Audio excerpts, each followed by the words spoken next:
بسم اللہ الرحمن الرحیم کے بعد آپ نے 7 مرتبہ درود ابراہیم پڑھنا ہے۔ اللہ والو رحمتوں برکتوں عظمتوں والے نبی پر رحمتوں برکتوں اور عظمتوں والا درود پڑھ کر ہدیتاً تحفتاً نذرانتاً پیش کرنا ہے۔ اس کے بعد سورۃ الکوثر کو آپ نے پڑھنا ہے۔ قرآن مجید کی فرقان حمید کی 30ویں سپارے کی سب سے چھوٹی سورت ہے۔ تمام مسلمانوں کو یہ زبانی یاد ہوتی ہے۔ اس سورت کو آپ نے سینے پر ہاتھ رکھ کر 21 بار پڑھنا ہے بسم اللہ الرحمن الرحیم کے ساتھ۔ جب سورۃ الکوثر کا ورد کر رہے ہوں تو اپنا مقصد اپنے ذہن میں ضرور رکھیں۔ سورۃ الکوثر کو پڑھنے کے بعد اسی جگہ بیٹھے بیٹھے لا حول ولا قوت الا باللہ العلی العظیم کا مطلب ہے، حضرت مسعود رضی اللہ تعالیٰ عنہ فرماتے ہیں کہ میں نے رسول اللہ کے سامنے پڑھا تو نبی کریم صلی اللہ علیہ وآلہ وسلم نے ارشاد فرمایا، مسعود کا مطلب جانتے ہو؟ میں نے کہا اللہ اور اللہ کا رسول خوب جانتے ہیں۔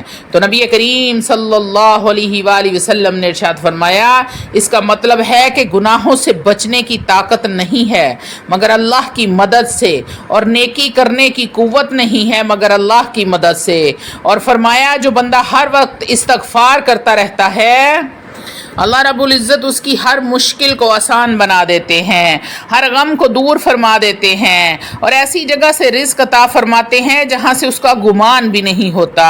آپ نے ایک تسبیح لا حول ولا قوت الا باللہ العلی العظیم کی کرنی ہے۔ اس کے بعد آپ نے اپنے انداز میں اپنے رب کے سامنے جھک جانا ہے، اپنی حاجت کو پیش کرنا ہے۔ اے میرے اللہ، میرے رب کریم، رب ذوالجلال والاکرام، تجھے تیری رحمت کا واسطہ دیتی ہوں، تجھے تیری شان کریمی کا واسطہ ہے۔ ہم گنہگاروں پر اپنی کرم کے دروازے بند نہ کرنا۔ ہم گنہگار ہیں، سیاکار ہیں، لیکن ہیں تو تیرے ہی بندے۔ تو ہی میرا رب ہے، تیرے نبی کی امت میں سے ہے، تیرے سوا ہمارا کوئی پرسان حال نہیں ہے۔ تو ہی میرا رب ہے یا رب ذوالجلال والاکرام۔ ہم نے تجھ سے ہی اپنے گناہوں کی معافی مانگنی ہے، جان بوجھ کر یا انجانے میں کیا، تنہائی میں کیا، محفل میں کیے۔ اے اللہ، اپنے شان کریمی کے صدقے، اپنے شان عظیمی کے صدقے، اپنے کعبے کے صدقے، اپنے رسول صلی اللہ علیہ وآلہ وسلم کے صدقے ہمیں معاف فرما دے۔ اللہ رب العزت ہم سب کو معافی کی اور استغفار کی توفیق عطا فرمائے۔ اللہ والا چھوٹا سا یہ عمل ہے، آپ نے اعوذ باللہ بسم اللہ کے بعد 7 مرتبہ درود ابراہیم پڑھنا ہے۔ اس کے بعد آپ نے سینے پر ہاتھ رکھ کر سورۃ الکوثر کو 21 بار پڑھنا ہے، ہر بار بسم اللہ الرحمن الرحیم کے ساتھ۔ بسم اللہ الرحمن الرحیم، انا اعطیناک الکوثر فصل لربک وانحر ان شانئک هو الابتر۔ سورۃ الکوثر کو 21 بار پڑھنے کے بعد آپ نے اسی جگہ بیٹھے بیٹھے ایک تسبیح لا حول ولا قوت الا باللہ العلی العظیم کی کرنی ہے، اور آخر میں 7 بار درود ابراہیم دوبارہ پڑھنا ہے، اور اپنے رب سے اپنے مقصد کے لیے، اپنی حاجت کے لیے، اپنی ضرورت کے لیے آپ نے دعا کر لینی ہے۔ جو بھی آپ کو پریشانی ہے، جو بھی آپ کو تکلیف ہے، آپ نے اپنے رب سے مطالبہ کرنا ہے، اپنے رب کے سامنے ضد کرنی ہے کہ تو میرا رب ہے، تو ہی مجھے عطا کرے گا۔ اگر تو مجھے معاف نہیں کرے گا، مجھے عطا نہیں کرے گا، تو پھر مجھے وہ در بتا، میں جس در پہ جاؤں، جہاں سے مجھے معافی ملے گی، جہاں سے میری حاجت پوری ہوگی۔ تو آپ دیکھنا اللہ رب العزت کی رحمت کیسے جوش میں آتی ہے اور آپ کو عطا کرتی ہے۔